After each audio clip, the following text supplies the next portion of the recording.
رمضان المبارک کے آخری عشرے کا اعتکاف نبی پاک صلی اللہ تعالیٰ علیہ وسلم کے مقدس طریقوں میں سے ایک بڑا خوبصورت طریقہ ہے۔ قرآن مجید نے ارشاد فرمایا، میرے گھر کو خوب صاف ستھرا کرو، طواف کرنے والوں کے لیے اور اعتکاف کرنے والوں کے لیے اور رکوع اور سجود کرنے والوں کے لیے۔ نبی پاک صلی اللہ تعالیٰ علیہ وسلم نے ہر سال رمضان المبارک کے آخری عشرے کا اعتکاف فرمایا ہے۔ ایک سال کسی وجہ سے اعتکاف نہ فرما سکے تو اگلے سال 20 دنوں کا اعتکاف فرمایا۔ نبی پاک صلی اللہ تعالیٰ علیہ وآلہ وسلم نے اعتکاف کا جو مقصد بیان کیا وہ شب قدر کی تلاش بیان کیا۔ اعتکاف سے مراد یہ ہے کہ انسان سارا کچھ چھوڑ چھاڑ کے اللہ تعالیٰ کے گھر میں اس کی عبادت کے لیے، اس کو راضی کرنے کے لیے بیٹھ جائے، اور 10 دن جب وہ مسجد شریف میں حاضر رہتا ہے تو حضور صلی اللہ تعالیٰ علیہ وسلم فرماتے ہیں اللہ تعالیٰ اسے 2 حج اور 2 عمرے کا ثواب عطا کرتا ہے۔ اعتکاف کے اندر کچھ باتیں بڑی ضروری ہوتی ہیں، جیسا کہ انسان کو بلا ضرورت طبی مسجد سے باہر نہیں آنا، اس کو کوئی فضول بات نہیں کرنی، اس کو کوئی ایسا کام نہیں کرنا کہ جو شریعت اسلامیہ جس سے منع کرتی ہو۔ اس کے ساتھ ساتھ کچھ اعتکاف کے آداب بھی ہیں کہ اس نے 10 دن مسجد کے اندر رہنا ہے تو آخر اس نے کرنا کیا ہے۔ ہمارے ہاں لوگ مسائل پوچھ لیتے ہیں اور مسائل پوچھنے کے بعد پھر ان کی گنجائش سے بہت زیادہ فائدہ اٹھاتے ہیں۔ اس میں کوئی شک نہیں ہے کہ باہر سے آنے جانے والے آدمی کے ساتھ آپ گفتگو کر سکتے ہیں، ضرورت کے تحت آپ ٹیلی فون پر بھی بات کر سکتے ہیں، لیکن اس کو اگر آپ نے یہی کام کرنا تھا اور بہت زیادہ وقت اسی پر ضائع کرنا تھا تو پھر تو آپ پہلے سے باہر موجود تھے۔ اعتکاف میں آنے کا مقصود تو اللہ کی عبادت ہے۔ اعتکاف میں جب آپ آ گئے تو اس کا مقصد ہے کہ آپ کچھ دنوں کے لیے لوگوں سے کٹ کے اللہ کی بارگاہ میں حاضر ہو گئے، آپ نے اپنے رب کو راضی کرنے کا ارادہ کر لیا۔ تو اعتکاف میں ایک تو شوق سے آئیں۔ ہمارے علماء نے لکھا ہے کہ زندگی میں ایک بار تو اعتکاف کاری لینا چاہیے، اس پر توجہ ہو ہی جانی چاہیے۔ وقت ملنا تو زندگی میں پراپر طریقے سے تو بڑا مشکل ہوتا ہے، لیکن وقت نکال کے اعتکاف میں ایک دفعہ تو زندگی میں آ ہی جانا چاہیے، اور کسی کو ہر سال موقع مل جائے تو پھر تو کیا ہی بات۔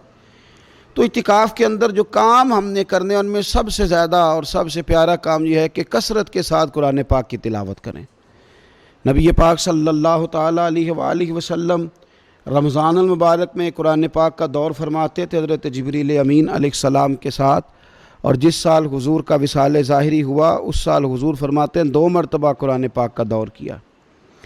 2 دفعہ حضور نے حضرت جبریل امین کو قرآن شریف سنایا اور 2 دفعہ انہوں نے نبی پاک صلی اللہ علیہ وسلم کو سنایا۔ تو بہت کثرت کے ساتھ قرآن پاک کی تلاوت کی جائے۔ ایک پہلو اور بھی ہے اس کا، اس پر بھی آپ توجہ کریں گے۔ قرآن مجید کو پڑھنا بھی ضروری ہوتا ہے اور صحیح پڑھنا سب سے زیادہ ضروری ہوتا ہے۔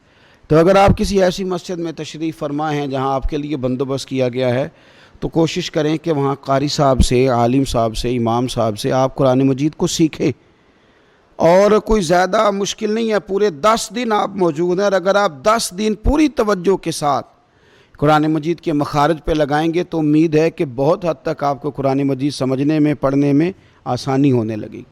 دوسرا، اعتکاف میں جب آپ موجود ہیں تو آپ کو کوشش کرنی ہے کہ آپ محاسبہ نفس پر توجہ دیں۔ آپ اپنے اوپر غور کریں، زندگی میں کون سی ایسی غلطیاں ہیں جو جان نہیں چھوڑ رہی، ان کی کس طرح کر کے اصلاح کی جا سکتی ہے۔ کون سے ایسے کام ہیں جو میں کرتا ہوں تو اس غلطی میں زیادہ مبتلا ہو جاتا ہوں، اور کون سی ایسے کام ہیں، کون سی ایسی جگہ ہیں جہاں میں جاتا ہوں تو میرا ان غلطیوں سے نکلنے میں مجھے وہ جگہیں اور وہ کام مددگار ہوتے ہیں۔ تو اپنے محاسبہ نفس پر توجہ دی جائے۔ اعتکاف کے 10 دنوں میں موقع ملتا ہے انسان کو اپنے لیے سوچنے کا۔ حضرت مجدد الفسانی شیخ احمد فاروق سرہندی رحمۃ اللہ تعالیٰ علیہ سے کسی نے پوچھا تھا کہ دنیا میں خوش نصیب شخص کون ہوتا ہے، تو فرمایا جسے دید قصور حاصل ہوتی ہے۔ حضور دید قصور کیا ہوتا ہے؟ فرمایا جسے اپنی غلطیاں نظر آنی شروع ہو جائیں۔ جب اللہ تعالیٰ کسی کے ساتھ بھلائی کا ارادہ کرتا ہے تو اس کی کمزوریاں، اس کی غلطیاں اس کے سامنے لاتا ہے تاکہ اسے اصلاح کا موقع ملے، اور جب ایسا نہیں ہوتا تو پھر تو لوگ جب غلطی مانیں گے ہی نہیں تو اصلاح کیسے ہوگی؟ تو اعتکاف کے 10 دنوں میں محاسبہ نفس پر خاص توجہ دیں، اپنی زندگی میں اپنا حساب کریں، اپنا حساب۔ اور جناب عمر فاروق رضی اللہ تعالیٰ عنہ کی وہ روایت ہمیں بتاتی ہے کہ حساب کر لو اس سے پہلے کہ تمہارا حساب کیا جائے۔ تیسری بات، ایک تو قرآن پاک پڑھیں گے، ایک محاسبہ نفس کریں گے، تیسری بات مراقبہ کریں۔ کچھ دیر کے لیے بیٹھیں، یہ غور کریں کہ رب تعالیٰ نے ہمیں نعمتیں کتنی عطا فرمائی ہیں، پھر یہ غور کریں کہ ان نعمتوں کے بارے میں، ان نعمتوں کے ساتھ ہماری عبادت کتنی ہے، ہمارا شکر کتنا ہے۔ زندگی اپنی کا حساب لگائیں، غور کریں کہ کتنا کچھ ہے جو ہمیں محنت سے ملا ہے اور کتنا ہے جو بغیر محنت کے ملا ہے، اور کون سی ایسی نعمتیں ہیں جن کا ہم نے شکریہ ادا کیا اور کون سی ایسی ہیں جن پر ہم نے کبھی توجہ ہی نہیں کی کہ یار یہ تو بہت بڑی نعمت ہے جو اللہ نے ہمیں عطا کی ہوئی۔ اپنی گردن کو جھکا کے تھوڑا غور و فکر کریں۔ تفکر کا درس دیا ہے قرآن پاک نے، بار بار کہا ہے تفکر کرو، غور کرو، تدبر کرو، تو یہ ہمیں موقع میسر آتا ہے۔ چوتھی بات، اعتکاف کے دنوں میں اپنے رب کریم کے ساتھ اپنی توجہ کو لگائیں۔